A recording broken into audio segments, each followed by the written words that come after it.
Alors les filles, aujourd'hui, je vais vous parler de comment affiner votre stratégie. Comment affiner votre stratégie pour pouvoir accéder au lieu de pouvoir, voilà, au lieu où vous pouvez trouver des highwaymen et pour changer de classe sociale. Hello, hello, bienvenue sur ma chaîne Wifey and Co. Ici, on parle de féminité, la vraie, pas celle de vos pseudo-coachs. Ego qui vous vendent des formations au prix de 1000 et 200 et votre vie ne change jamais. Alors, comment? Donc déjà, avant tout, je tiens à m'excuser encore une fois, c'est un autre podcast enregistré dehors, donc il va y avoir du bruit, il va y avoir des gens, voilà. J'espère en tout cas que le son est bon. Donc désolé, je disais que, voilà, je vais vous parler de comment affiner votre stratégie pour changer de classe sociale. Alors, première chose, déjà il va falloir comprendre tout simplement, comme je vous dis d'habitude, avoir une lecture des choses, une lecture fine des choses. Là, on veut parler de changer de classe sociale. Donc, il faut comprendre comment est-ce que ça fonctionne, le fait de changer de classe sociale. Et alors, comment ça fonctionne le fait de changer de classe sociale? Alors, déjà, d'après les statistiques, en France, il faut 6 générations environ pour changer de classe sociale. Ça nous montre déjà le niveau de difficulté incroyable qu'il y a en France pour changer de classe sociale. De toute façon, je ne sais pas si vous avez remarqué, les filles, la majorité des Français ne sont pas riches. La majorité des Français sont au SMIC. Voilà. Et la majorité des Français, c'est de la classe moyenne inférieure, sont soit au SMIC, soit... Voilà, il y a deux grandes majorités. Il y a la grande majorité qui est au SMIC et il y a l'autre grande majorité qui est de classe moyenne inférieure, qui soit légèrement au-dessus du SMIC. Le salaire moyen français, faudra que je revérifie les stats, mais je crois qu'il se situe à 2500 €, je crois. En tout cas, vraiment jamais plus de 3000 €. Et donc, la France, c'est un pays pauvre en réalité. Quand on prend la France qui est en Occident et qu'on la compare aux États-Unis, le PIB, ça n'a absolument rien à voir. Voilà. Donc, il faut comprendre que l'Europe, c'est pauvre de façon générale. Comparé, bien sûr, aux États-Unis, voilà. C'est pauvre de façon générale. Donc, on comprend en ayant cette lecture que c'est très difficile de changer de classe sociale. Donc, si c'est très difficile de changer de classe sociale, ça veut dire que on ne peut pas sauter comme ça de la classe populaire, par exemple, à la classe bourgeoise. Ce n'est pas possible.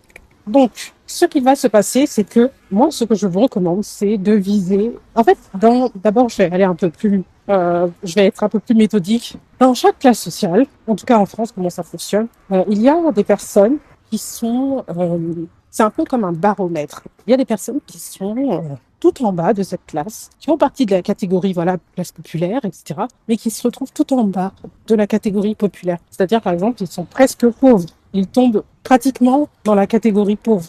Et il y a des personnes qui sont tout en haut de cette classe qui commencent à monter et à toucher pratiquement, par exemple, la classe moyenne dans la classe populaire. Par exemple, dans la classe moyenne, il y a des personnes qui sont pratiquement de la classe populaire, qui tombent pratiquement dans la classe populaire, ils sont vraiment à la limite de retomber dans la classe populaire. Et d'autres personnes sont à la limite d'être dans la classe moyenne supérieure, les CSP+, etc.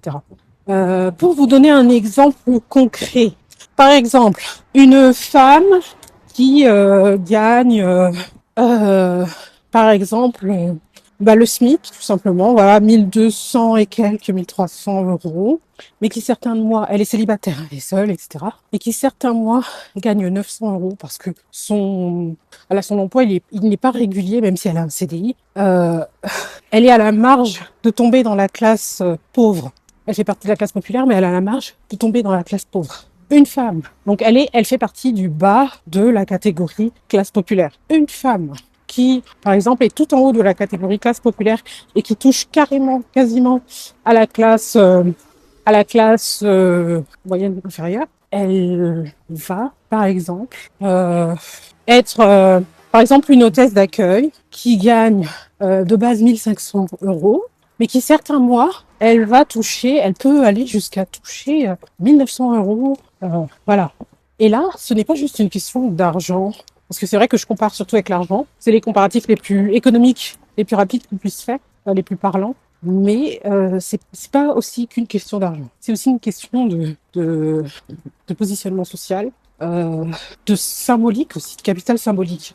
Par exemple, je reprends toujours le même exemple. Cette femme qui est tout en bas de la classe populaire, qui gagne justement euh, 1200 à 900, voire 800 euros certains mois. De 800, pardon, à voire 1200 euros certains mois.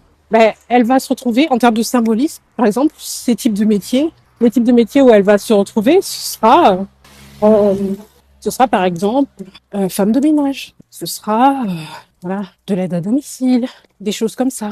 Voilà. En termes de symbolique, on est purement dans de la classe ouvrière pure et dure.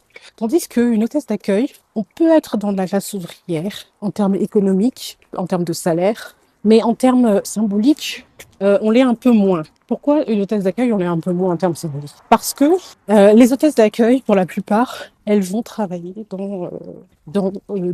sur des sites, dans des lieux quand même assez prestigieux. Voilà, elles vont souvent travailler dans des cabinets d'entreprise. La majorité des hôtesses d'accueil en France, et surtout en région parisienne, elles travaillent dans Paris ou dans la petite couronne parisienne. Et elles vont travailler dans les sièges de grandes entreprises, voilà, dans les grandes institutions. Donc, au niveau symbolique, elles se rapprochent bien plus de tout ce qui est prestigieux. Donc, elles vont plus rentrer dans la catégorie classe moyenne. Voilà. Donc, vous voyez que dans les classes sociales, dans chaque classe sociale, il y a deux niveaux.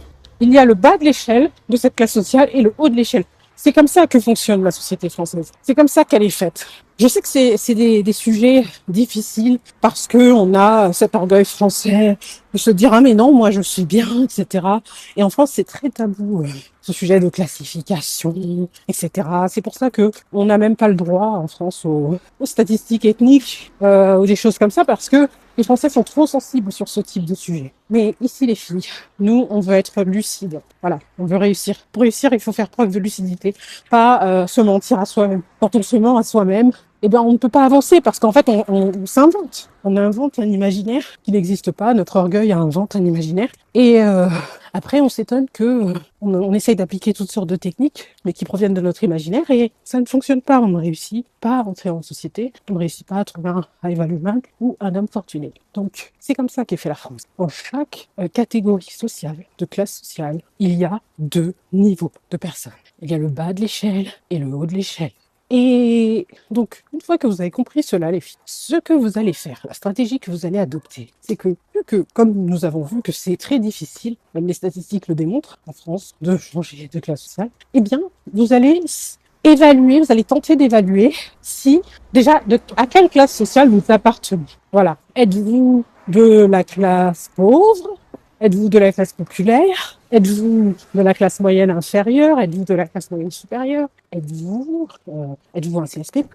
Êtes-vous de la classe bourgeoise? Voilà. Êtes-vous aristocrate? Faites-vous partie de l'élite? Je pense pas que vous faites partie de l'élite, parce que si vous faisiez déjà partie de l'élite, vous n'auriez pas besoin de mon contenu. Voilà. Donc déjà, commencez par évaluer à quelle classe sociale. Et sans mentir, en étant honnête. Voilà. Soyez le plus honnête possible. Parce qu'encore une fois, je sais très bien comment l'être humain fonctionne. Voilà. Je m'y connais quand même assez bien en psychologie.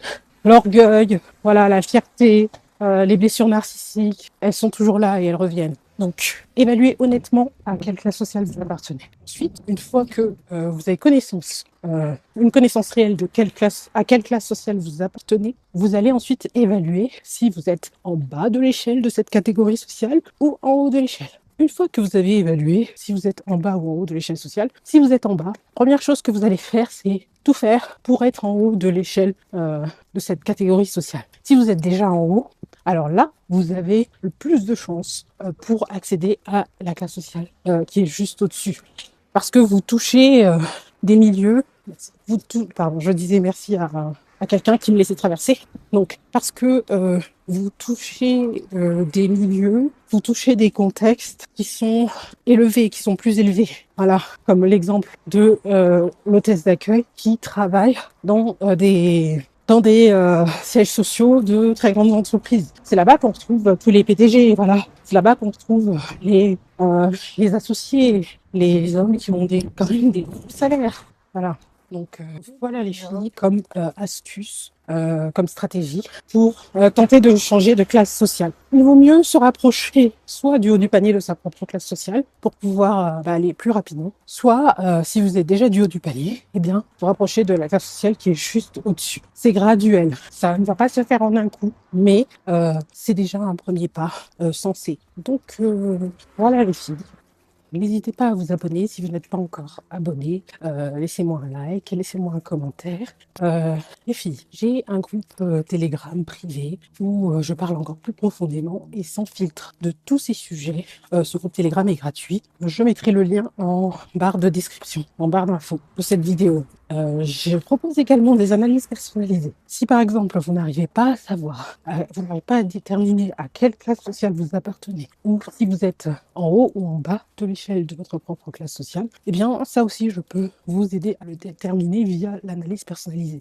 C'est un formulaire que vous allez remplir qui est très détaillé et vous allez pouvoir tout m'expliquer et je vous rendrai mon analyse sous format audio. Voilà, c'est personnel et privé. Je ne donnerai jamais vos informations à qui que ce soit. Je suis soumise au code de la déontologie. Cette analyse personnalisée, elle est payante parce que c'est tout autant un service que du coaching ou, je sais pas, un thérapeute ou un psychologue.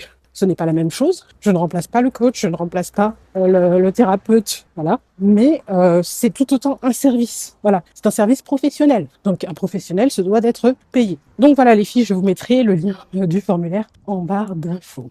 Je vous fais de très gros bisous et je vous dis à bientôt.